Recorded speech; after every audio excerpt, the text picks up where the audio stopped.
Thanks for tuning in to the Re-Platform podcast sponsored by Ampliance and Klaviyo. You're listening to myself, James Gurd, and my co-host, Paul Rogers. How are you today, mate?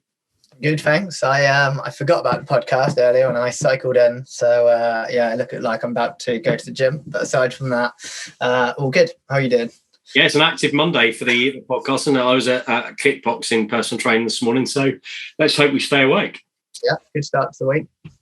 Hello to our regular listeners. Thanks for tuning in as always. And if this is the first time you joined us, we hope you enjoy the podcast. Do subscribe to get a new episode alert because we drop one every week. And we'd love a like on YouTube, Spotify, and Apple if you like the content. So let's set up what we're talking about today, and then I'll introduce you to our guests. So our topic is how Mishipays in-store tech is reducing checkout friction and helping retailers boost sales through e-commerce. And what we're going to cover is we're going to talk about some of the common in-store purchase frustrations that lead towards the need for digital technology in stores, the benefit of the digital tech like barcode scanning for retail teams, and integrations with modern e-commerce platforms. So let's welcome our guest, Mustafa Khanwala, who's the founder and CEO at Mishipay. How are you doing, Mustafa? Hi, James. I'm good. How are you? Yeah, good. Thanks for joining us. So before we ask you loads of annoying questions, do you want to give, for people who've not come across Mishipay before, do you give them an overview? What do you do and why? Yeah, of course. Once again, I'm Mustafa. I'm the founder and CEO of Mishipay. I started the company now close to 7 years ago. And since day one, our mission has actually been the same, which is that we want shoppers inside the store to have a better experience. Because I had the idea for Mishipay, which is the ability for a user to scan the barcode of an item, pay for an item inside the store, and leave the store with their item without having to ever wait in a line. When I was waiting in a line myself, I waited 20 minutes at Lidl in Tottenham Hale to buy a Coke. And in my mind, it just didn't make sense. In the 21st century, surely what's possible on the cash register should be possible on my phone. And that was just the first thought. Lucky for me, I've trained as a mechatronic engineer. So I was able to build the first prototype by myself and realized it's actually possible in reality. And then we went out to go build it. After which, my best friend and co-founder joined me a few months after. And then the rest of the team, who's now, over 40 people between our offices in London, Bangalore. And then we also have offices in US and very soon in Dubai. But the focus still remains the same, which is that we believe shoppers love to shop inside the store, but the store disappoints you at perhaps which is the best moment where you decide you want to buy something. And then when you get to the till, you're having to wait in a line and then go ahead and pay for it. There's too much friction between the point of wanting to buy and the point of actually buying. And if you think online, it's almost the exact opposite. You don't have a great browsing experience.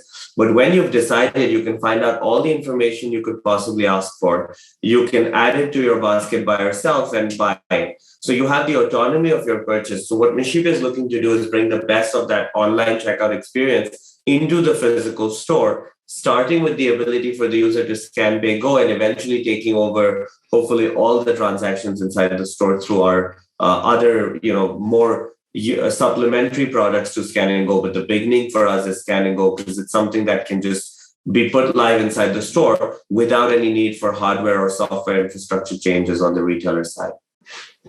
Right. So I'll ask the first question.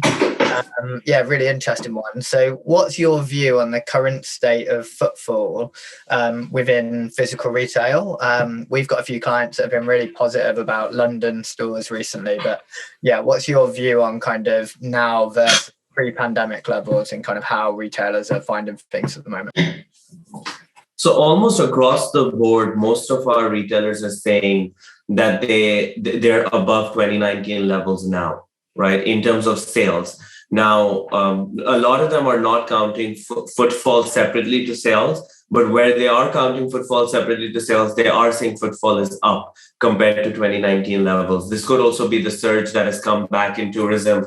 Almost all the COVID restrictions are off in London. People are traveling back. Recently I was at a good restaurant near our office in Soho, and the person there was saying that, all of our foreign customers, particularly our Arab customers and our Chinese customers, all of them seem to be back. Sorry, not the Chinese, the Arab customers and the Indian customers, because the Chinese, they're still having more restrictions in there, so they're not back to the same levels. But they were talking particularly about their Arab customers from the Middle East. they were saying they were fully back and, spending like they used to in London. So that's clearly having a clear trend. And we see that not just in the UK, we see that with our same customers in the Middle East, with our customers in the US. They're all back to or above pre-pandemic levels in terms of their sales. Now, I don't know how a potential recession could impact that again and whether it will create another downturn that they will have to deal with. But at least for now, in the first 2 quarters of this year, they seem to be above 2019 levels. Okay, great. And your product focused on the kind of digital experience within the store and kind of reducing friction or removing friction. And you talked about the piece around, delays via queues or kind of your first experience that led to you building the business. What are other kind of frustrations that customers tend to have that your business can help solve? So time is the biggest thing from a user's perspective. But I think from a retailer's perspective, then there's a few other things. From a user's perspective, first and foremost, we want to save them time. If they would have normally spent, let's say in a 30-minute shopping journey, if they spend 25 minutes shopping and 5 minutes checking out, our first goal is to make them spend 29 plus minutes shopping and a few seconds checking out with Mishipay. So your time in store could potentially still be the same. You're just spending it more productively and a higher quality of your total time, because you're spending it where you enjoy the store the most, the trial room, in the aisles, looking through the items and browsing. Then you consider the second thing right there, which is discovery of the items, right? Because when a user is spending more time in the aisles, checkout is no longer the problem. The next thing is, how do I find what I'm looking for? So product discovery begins to become another important piece. This is where we brought in our product recommendation engine, where for us, the user gets the ability to scan an item and say, hey, people who bought this also bought this.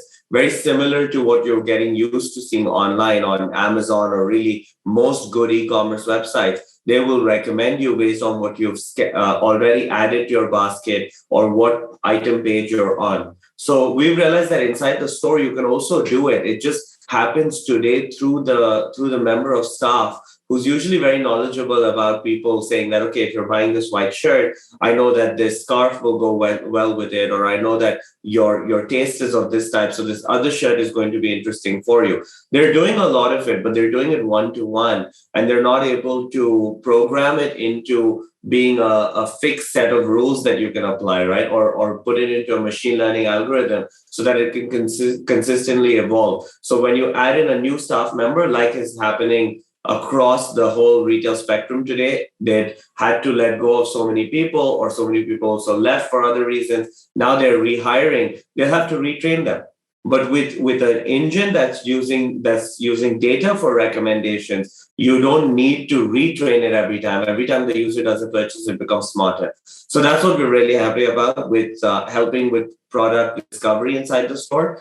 And then finally, when it comes to the user leaving the store, it's helping them understand when to come back by keeping them abreast of latest offers, latest new products, new releases that come into the store. So it's maintaining that link with their customer, which again, the retailers have gotten very good at doing with e-commerce, and they've found no good way apart from traditional loyalty programs to do that with their in-store customers. And traditional loyalty customer programs, especially in like fashion, does not have more than 10, at most 20% penetration of the users. So you're still having a lot of users who are not logged into that.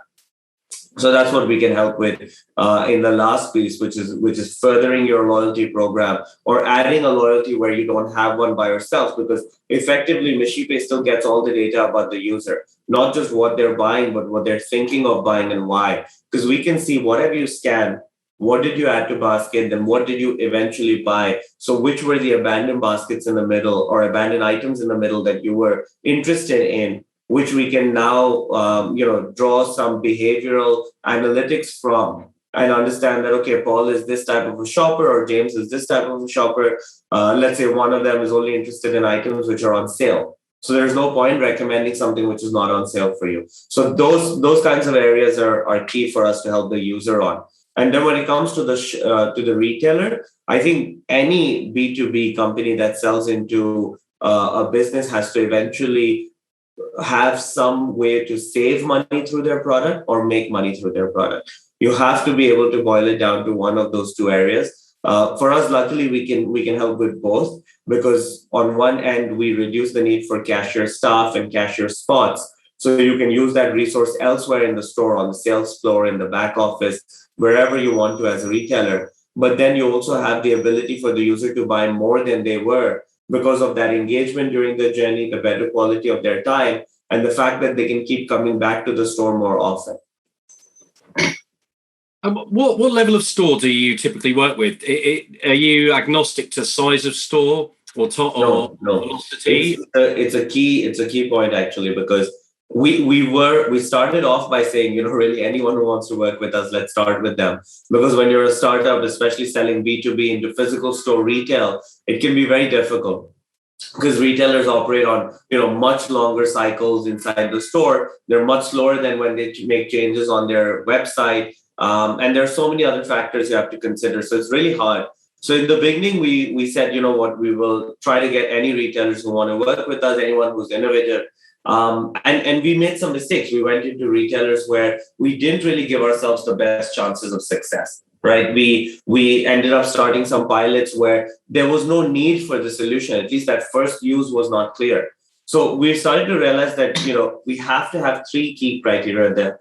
First one, which is the obvious one you would think about, is high traffic, right? At some point in the store during the whole day, you have to have some element of a line forming, right? If that is there, then you have the first key criteria, because the user will, in that line, immediately see the benefit of Mishipay if you pitch it to them. They'll say, oh, okay, I can skip this line and I'll save 5 minutes of time right now. It makes sense. Show me how to do it, right? There's a segment of users that you can immediately begin to convert. So that's important when you have a line inside the store.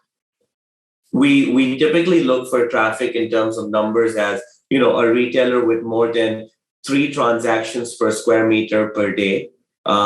Typically, if you have more than this number, you start to form a queue inside the store.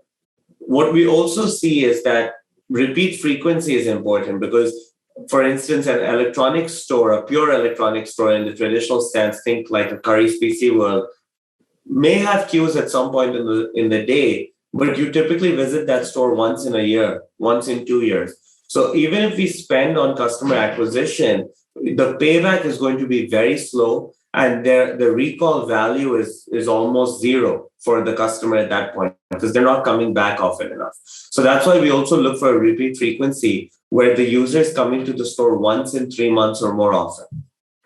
And finally, we look for transferability of transactions. So what that means is that nearly 100% of the items should be available for scan and go. If there's too many items which are not available because of a regulation point of view, because of some form of UX that we can't incorporate into the app, for example, prescription drugs, if they're more than 25% of the sales of a store, it doesn't make sense for us to start with that store for a pilot when we're in the early stages of achieving network effects in a single city, because there we're constraining ourselves too much and trying to fight for too small a piece of the pie. So that's then the third criteria that forms in. When you put these three together, typically you end up with convenience stores, grocery stores, and fast fashion or fast accessory, like a Flying Tiger or certain cosmetics brands. They would still fit within that fast accessories label. Yeah, that makes sense. I think that's nice and clear criteria as well. Question I've got for you is, historically there have been resistance amongst some offline teams when embracing digital technology, typically down to the fear of sales cannibalization. Like, if everything's going through an app, it's online, it's not going to count to my retail sales. How have you helped tackle that? Because how do sales teams get rewarded for this? How does the data get tracked back so that they have that visibility? Yeah, that's a key actually to our success in terms of the in-store operation point. Because while you look for the right stores, you make sure technically that you're correctly integrated. If the store staff themselves don't want you to be successful, then it's a really, really steep uphill battle for you to be successful inside the store with adoption of technology.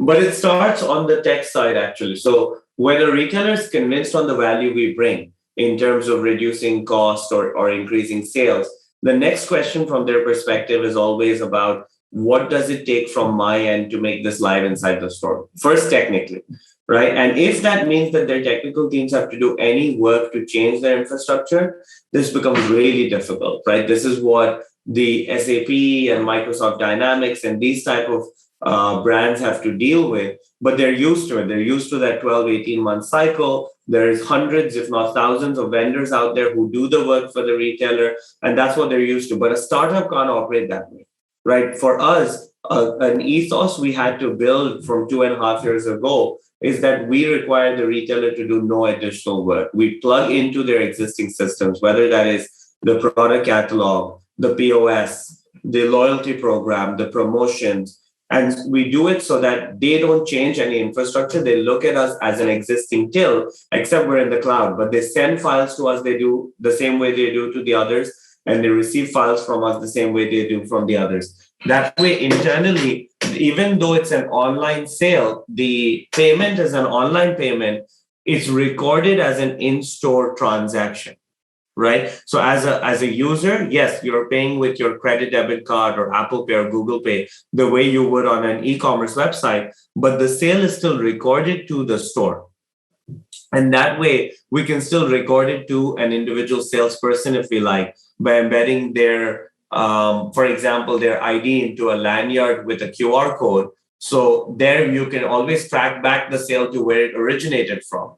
You can also have the ability to go back and inside the store, match the commission and the KPI of the staff with what will be successful for Mishipay. So we spend a lot of time and effort inside the retailer's compensation structure to understand, okay, are they compensated on max sales inside the store? So revenue, is it max number of transactions? Is there max number of loyalty members signed up? And then we try to align that with how we can help that KPI for the staff. So we spend time for them to approve that. Once the transaction is done, then the sales are attributed to the correct store, because inside that original QR code to onboard with Mishipay, you also have the store ID. So as a user, just to explain once again the journey, right? You walk into a store, for example, Muji or Flying Tiger in London, any of their stores will have Mishipay. You will see a QR code that says, hey, to skip the line, scan here, or for scan and go, scan here. This has a QR code. Inside this QR code, you have embedded the store ID so that you don't need to give any location when you scan it, and the access to our web app. So you scan this as a user with your iPhone or Android, and you will end up in Safari or Chrome straight on the scanner page where you can start scanning items inside the store. You scan the item and you get name, price, and name and price at the very minimum. If there's any promotions, you will get it right there. If there are no promotions on the item, it will not show. So all this data comes to you live from the retailer system, because we're pulling this today. We have more than 21 million items worth of data on our databases today. When we pull this and we apply the promotions, we're applying it also through our own promo engine, which is calculating the logic to say, okay, if you have these two items, add this third one for a meal deal, for example. And we prompt you to do that as a user. When you add that item and you're ready to pay, you go ahead and pay. So the payment goes typically through either the retailer's own gateway, like an Adyen or a WorldPay, or through gateways that we handle where we're the merchant on record. This is becoming more and more popular because, again, the retailer has to do less work on their end. When we process the transaction, yes, it's an e-com transaction, but the money goes to the account that the store is transferring into, and the sale is recorded through what is something called a T-log or a POS log that we send into the retailer system into that physical store. So they will say that, okay, this store, for example, the Oxford Street store, just had a sale worth £10, and sale went through Mishipay, so they know to expect the money through that different process. What is Amplience? In a word, it's freedom. The freedom to build a digital experience as limitless as your vision. Create, preview, schedule, and manage all your content in one easy place. Find out more at amplience.com. Amplience. Experience freedom. Great. So that was a very detailed answer. So I'll ask the next question. So at the start of that answer, you mentioned that you would typically try and kind of leverage existing integrations, and I'd imagine the POS is going to be your most common starting point in terms of kind of stock feeds and everything else. Would you ever do kind of additional dev to allow for things like endless aisle or kind of additional functionality as well?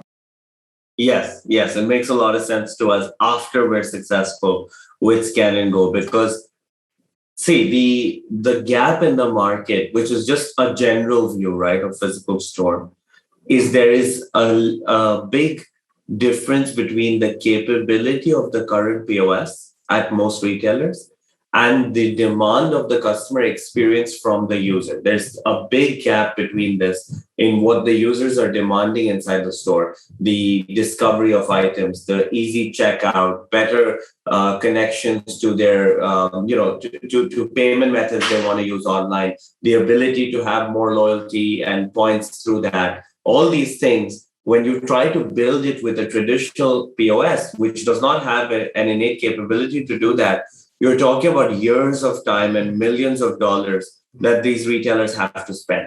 Okay, it's extremely expensive and very time consuming. And the worst part is that it may still not be enough. When they come to the end of that project, the user's demands have evolved, right, by that point, because this is an evolving customer experience inside the stores. You can't say that, you know what, we've built this, it took us 3 years, the user is still where they were 3 years ago. That's not really true.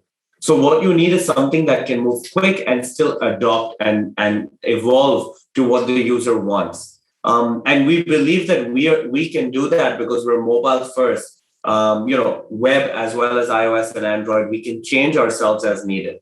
So our pitch to the retailer is really that you start with Scan and Go. It's the easy win that you can get, the low-hanging fruit.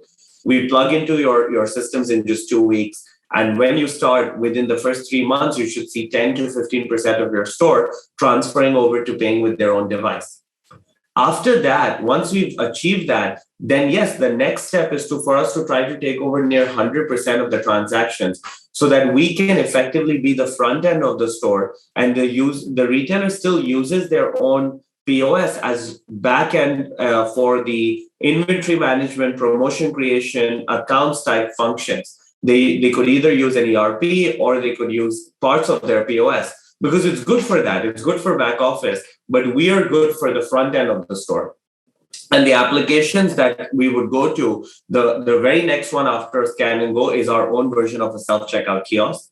This is a very minimalistic kiosk built on an Android tablet with a scanner. So it uses the user's existing behavioral training that they've had for the last 10, 15 years, seeing this technology in their groceries. So they gravitate towards it automatically. They start scanning and paying with it. At the end, we give them an option to transfer the basket to Scan and Go for a discount. So again, it acts as a user acquisition channel, or they can finish the transaction there on a terminal. This probably gets us another 55 to 60% of the transactions inside the store. So now we're really touching that point of being 70, 75%. And for the remaining, then by adding further use cases like, endless aisle you mentioned, we've already launched that. We did a pilot in France with Emma Sleep, the mattress company. They launched the first pop-up that they ever had in Paris in end of April, beginning of May. And Mishipay was the primary way to pay inside the store because they didn't go with a traditional POS. They went with us, where the user came in, they scanned mattresses, and when they were ready at the end, they paid. If they paid with Apple or Google Pay, we took their home address from inside that and just send the fulfillment to the Emma Sleep service. And where they paid with card, they had to just enter the address details. But effectively, that endless aisle could be put into one of our existing stores, which already has Scan and Go as an additional method when your basket goes over a certain price, for example, or if you're willing to pay for it separately. Then we have Click and Collect, which we've done for Muji in London. as well as lots of coffee shops around Soho and Covent Garden, where the user can order ahead for their coffee and then go pick up. Now, we don't want to just do this business on its own. It's a crowded space and there's many players. But as an addition to Scan and Go, as an add-on for our users, it makes a lot of sense because they've just gone to a store. We've helped them skip the line. So they trust us and they like what they've just done with the application. Then they're more likely to do other transactions with the same application, even if that is at their coffee shop, and of course, if that is at their grocery or if that's at the online retailers they like to buy from. So we're simply leveraging that first user acquisition that we've already got and the traction with that user of helping them skip the line and save time. Great. And so you state that the ROI within 3 months, the average client is between 14 and 35% increase in revenue via the app versus tills. And obviously you've talked about a few different ways that you kind of add value compared to a traditional transaction via a till. Yes. How do you measure the incrementality of this? That's the main question. So you're saying that how do we know that that increase in sales is us and it's not just an increase in general in the store? It's not just because the more expensive baskets have moved to Mishipay. Is that correct? Yeah, I guess. And and obviously there's different variables and things. And is this something that you report back on as well? Yeah. Because remember, our case studies that you see online with Muji seeing a 25% increase in the sales. In basket value, Flying Tiger seeing 35% increase in basket value, Eroski seeing 14% increase in per user revenue. All of these name the retailers, right? So they're publicly corroborated by the retailer saying, yes, we have got this increase. So that requires them to be completely agreeing with what we're saying, right? And we've had to prove ourselves. So we've done all that research and analysis on each of those case studies to say that this is in fact, to the highest possible degree, confirmed that this is from Mishipay. And I'll explain how, but it's first you have to understand the nuance of the type of increase in sales. There's 3 different types, right? The first one is the increase in sales from removing abandoned baskets. This typically happens at convenience stores. At a convenience store, the store is on the way to somewhere. It's not your destination, right? So you're on the way to catch a flight. You're on the way to catch a train. You're filling up your gas when you're on your travels, and then you have a store. At this store, you're having a much higher propensity to abandon the basket because the item is not actually something you came there to buy in particular, right? You're on the way somewhere. So you're not going to miss your flight for the sake of the Coke or the Red Bull or the water. And here, a customer is very likely to abandon the basket, and they clearly lose somewhere between 5 to 7% of the sales due to this abandoned basket problem. Here, we have been able to A/B test and show that on days with similar traffic and similar number of sales, when we push Mishipay versus when we don't push Mishipay, there's typically a 75 to 80% reduction in the abandoned baskets when you do push Mishipay. In particular, in a store that we test, in 2 stores we tested this at 2 different airports. We saw that the abandoned baskets came down from about 18 a day to about 2 to 4 a day when we did not push Mishipay versus when we pushed Mishipay. So that's a clear increase in sales because those are sales the store would have completely lost without us. Yeah, that makes sense. Once we can show that, they can be proven. At a grocery store, it's different. At a grocery store, the increase in sales is through the user coming back more often. This is because normally when you're going to your grocery, you're going, between 2 to 4 times a month, sometimes even more often. You're timing yourself so that you don't end up going at the high peak times, so that you don't end up going when you just want to buy a small, a milk, for example, and you won't end up going at the peak time because you'll get stuck. What's happening with Mishipay here is the user is no longer afraid. They're going in whenever they want for whatever type of purchase because they know they'll be in and out in the same amount of time. And Eroski, the 3rd largest grocery in Spain, was able to see this because they could see that, okay, 2 users, let's say Paul and James, who have their loyalty card, so they know exactly how many times they come and what they buy, they could see that these two users used to come 3 times a month and buy 100 euros worth of goods. Okay. Now, one of them has moved over to Mishipay. That person is coming 4 times a month and buying 114 euros worth, whereas James is still, let's say, just coming 3 times a month and buying 100 euros worth, but not using Mishipay. And they were able to see this clearly as a trend across hundreds of users, each of whom had the loyalty card, so they could clearly test with and without Mishipay. And they saw that net increase of 14% in per user revenue due to users coming back more often. And then the final one that you're talking about, the Flying Tiger one, 35% increase in basket value, or Muji, 25%. The reason is because of the engagement in the app, because you see the promotions, because you spend more time in the right areas of the store, but also because your total time inside the store as a percentage is much more higher productivity, right? You don't spend any time checking out. So all that time is spent shopping. It has an immediate impact on basket value. But the way we confirm that is through like-for-like analysis. So we say, let's take 2 stores, one with Mishipay, one without, right? We see what, against, let's say, the month of June, how they both have performed. We compare that to the month of May, and then we take a comparable year, let's say 2019, and we compare May and June. So 2019, none of those stores had Mishipay. We compared their May versus their June. In 2022, one of them has Mishipay from June onwards and did not in May, and we compared their May and June for both the stores. So that way, any difference in the impact is what we would see. Because if you had both the stores having a difference of, let's say, 10% between them in 2019, if the difference in 2022 is 15% from 10%, that increase in 5% is what is attributable to Mishipay.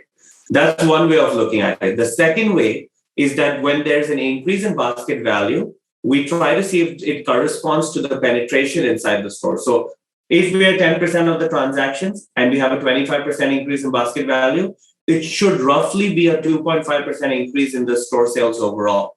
And we look for that as well. So only when all these markers are confirmed do we put out a case study like that. Lovely. Another very detailed answer. So I have one sub question that was more just something that I wanted to know the answer to out of interest. How do you typically work from a kind of pricing model perspective? Is it based on kind of number of transactions? Is it flat fee? Is it incrementality? Yeah. How do you typically charge your customers? Yeah, this has had a few changes over the years. I can give you a general view of it. I cannot mention very specific numbers because it is a little bit sensitive in terms of the data. But the first piece is an integration fee. This is just at cost for what it costs us to make a new retailer go live, right? That 2 weeks worth of effort on our end. We almost always charge the retailer some type of an integration fee, depending on the complexity of the integrations. This one is typically small. You're talking about tens of thousands of pounds at the lower end. So the lower 5-digit level of in pounds. But the running fees, the actual long-term fees for a store, are between subscription and transactions, right? A subscription fee is typically per store per month, and a transaction fee is a percentage on every transaction. And the way to think of it is almost like on a seesaw. On one end, you have all subscription and 0% transaction. On the other end, you have high transaction fee and 0 subscription. Our preference is to get the retailer somewhere in the middle with a small subscription fee, a couple £100 per store per month, as well as a small transaction fee, something like 1 to 2% per transaction. But if most retailers actually go for the extremes, because smaller retailers would prefer to pay pure transaction and not pay subscription, and larger retailers with large store estates prefer to pay all on the subscription side because they don't want to have any kind of revenue share, and they know that when this becomes a big part of their store's transaction, that is actually a much higher fee eventually. So really, it's a fight between those two. These days, though, almost always we have some element of subscription and some element of a transaction across the retailers. It's just the size of it that changes. because our power in the negotiations is increasing given our scale and size that is growing. I don't know. Does that answer the question enough for you to be able to get a view of things? Yep, absolutely. I just wanted to bring the question back around on the integration stuff, because you talked about the fact that you integrate with back-end systems, so retailers don't need to put additional hardware in, which obviously is a big benefit. Stock movement is always challenged retailers of knowing how much stock they've got, not overselling, because somebody could be physically picking up an item in the store for a customer versus a customer's going and picking items up. How do you handle that piece? So at what point is the store stock file deprecated? Is it at point of purchase? Is it when they create a basket in Mishipay? How does that piece work? Whenever the retailer wants is the answer, right? Because our capability is to do it in real time. Every time you see a transaction on Mishipay, we update the retailer system. This is what we want to do. But unfortunately, a lot of retailers don't have the capability to accept files in that speed, right? Or that number during the day. So the spectrum would go from that level, which is real time. Every transaction, we update them immediately, all the way to once a day, which is the most common one, right? In the middle, you have some retailers who prefer 15-minute batches, 1-hour batches, if they can take it. So it really is about the capability of the system into which we send this data. We typically send it via SFTP, something called a POS log or T-log in the US, as I've mentioned before, which contains the full sale from Mishipay's perspective. So the SKUs that we've sold, the store ID, the tax calculations, the total basket value, as well as the stock units that are sold. And we send that to the retailer's system. So it's attributed to the correct store. The sales are recorded correctly, commissions are recorded correctly, and the stock is updated. But for them, they need to be able to accept this from us in real time if they want to update it real time. What you will see typically is retailers with a lot of buy online, pick up in store orders, or click and collect, fulfill from the store orders. They will have the capacity to accept this in real time because they've had to build it for themselves internally. So there we send it, very often or in real time. But those retailers who don't have a lot of click and collect orders, who don't have a lot of buy online, pick up in store orders, they would not have yet built out this capability traditionally, unless they've got a new AGRP like a Dynamics 365 or something like that. Then, okay, they have the capability, but they're not using it. But in most cases, if they've got the capability, it's because they've had to build it for other applications, and we can then reuse it. Yeah, I think that was the use case I was thinking about. You're right, where people have got online click and collect or buy online, pay in store, where they could have an inaccurate stock file if they're not taking regular updates. And how do you, from a point of view, you said SFTP, are there other mechanisms? And do you have an open API? How can people with existing systems plug in and grab that data?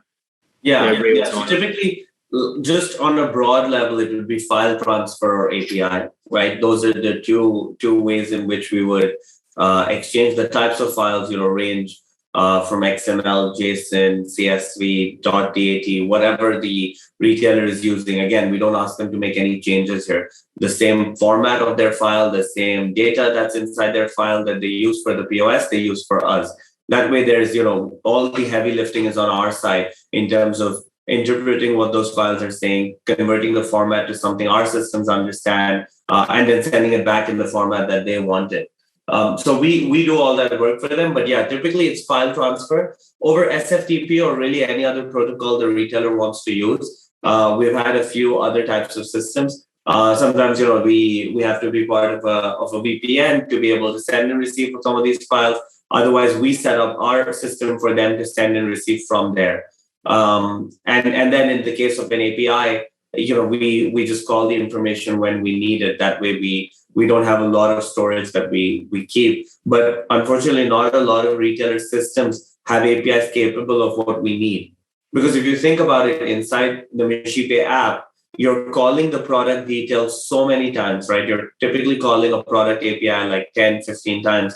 Because you add items, you take out items. It's not like at the cash register where you've already got a fixed basket, right? You're scanning everything in there. Then there's promotions. That's why we had to build our own promo engine, because with one transaction on Mishipay, you typically call the promo engine 5 to 10 times because you're adding an item. We update the promotions that are available, not just that are applied, that are available to be applied or that are applied.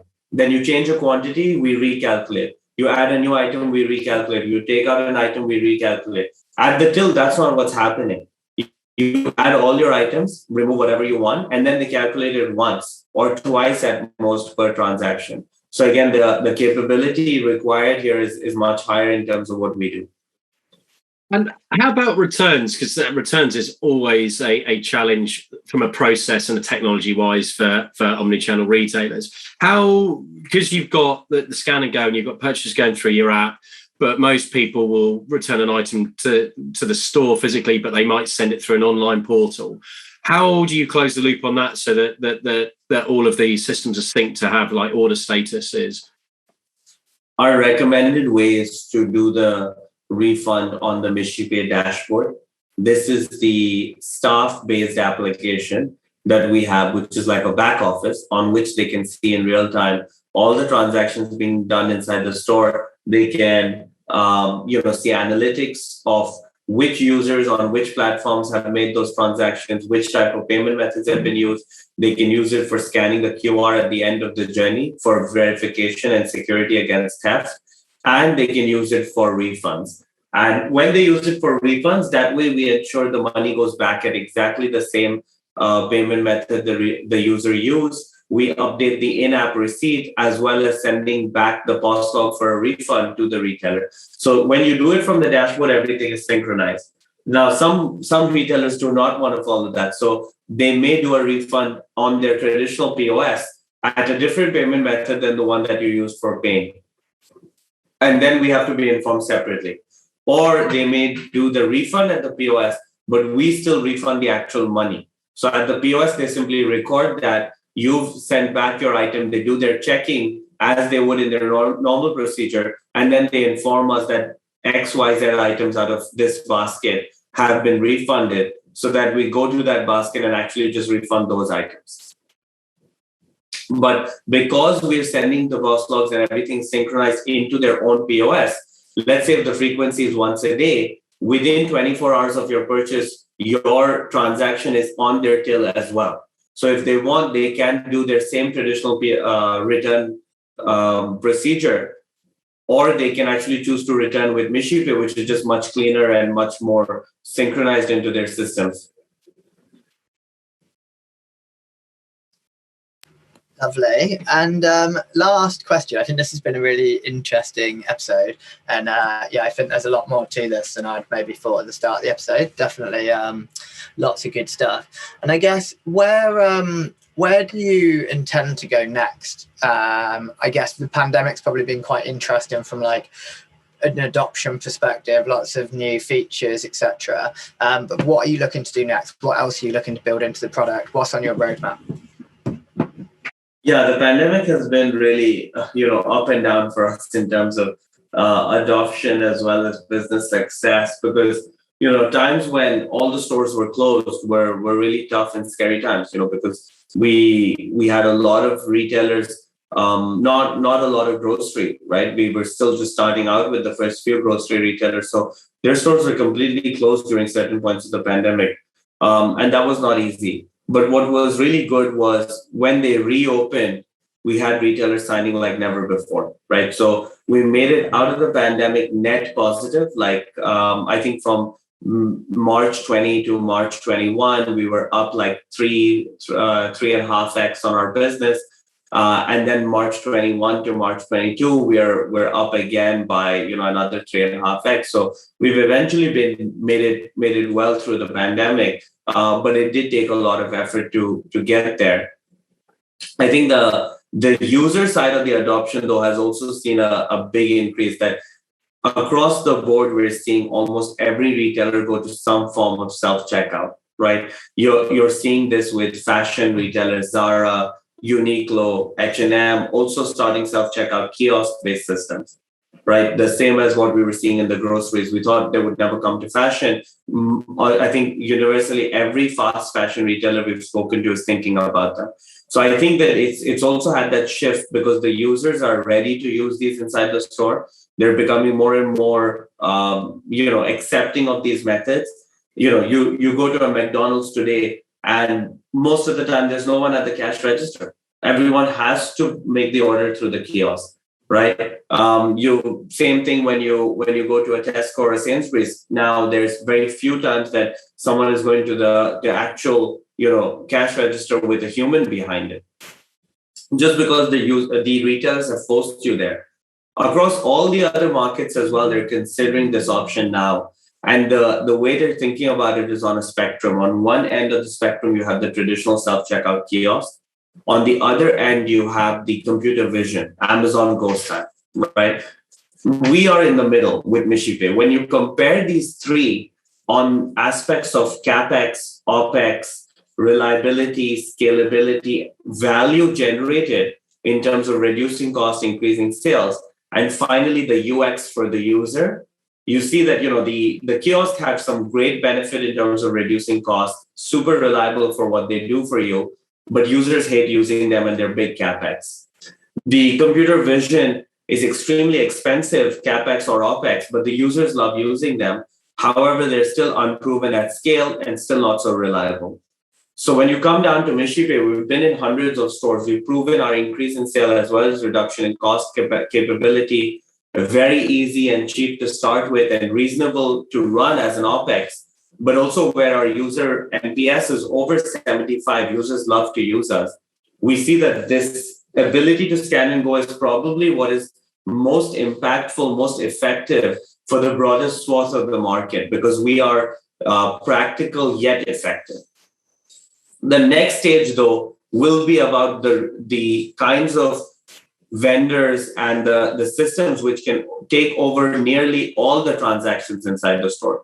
Because if you stick to just one, just the ability to scan and go, then you will still miss out the kiosk customers. You will still miss out endless aisle. You will still miss out click and collect. You will have to find a way to cover all, but start somewhere. Start with a clear, practical yet impactful area, which is what we're doing with scan and go. And I think this will be a trend that continues. You will see more and more fashion retailers reduce the number of cash registers and either bring in self-checkout kiosks or bring in scan and go like us, or a mixture of both, like we are doing at Flying Tiger ourselves, and we are soon to do at Muji as well. So we know that this will come as a way to reduce the reliance on the manned cash register. And the eyes for retailers were also opened when they had to let go of so many staff, and now almost universally they're struggling with rehiring the staff. Even at higher salaries than they were offering before, they're just not able to get the same number of staff to come back. Yeah, I think that is a common problem I see in some of my clients. They recruiting the right caliber and right level of people quickly enough. But it's interesting to say about the kiosk because there's a real cultural shift that's required. People are very used to shopping with a person at a till point. But you're right, the food play. I mean, I've shopped in Leon restaurants and they've shifted to these self-service kiosks, and initially it's about hang on a minute, and you have to adjust, but it makes sense because then they focus people on serving and speeding up so that you don't wait as long for your food. So yeah, interesting. Myself, I really enjoyed this. There's, as Paul said, there's some elements of the product I hadn't understood, learned more about. It's great. I'm sure our listeners will have learned a lot about where it's relevant and what it's doing. If people want to learn more, have got any specific technical questions, how do they reach out? They can just reach out on mishipay.com, or if they want to reach out to me specifically, just mustafa@mishipay.com, and they can send me an email. But of course, they can also find the team's email there on mishipay.com if they just go to our website or any of our social channels, LinkedIn, Instagram, Twitter. They can reach out to us there as well. Cool. And thanks to everyone for listening in, as always. We hope you found it an interesting episode too. Keep an eye out and ear out for the next one. We land them every Tuesday. Do subscribe to get weekly alerts, and we'd love a rating on Apple, Spotify, YouTube. Take care, everybody. See you soon.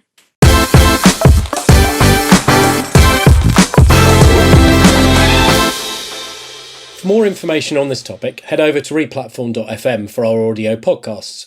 To discuss a project, or if you'd like to chat about any of the topics covered in this episode in more detail, please reach out to myself, James Gurd, or my co-host Paul Rogers via LinkedIn and Twitter. Thanks again for listening, and keep your ears peeled for the next episode.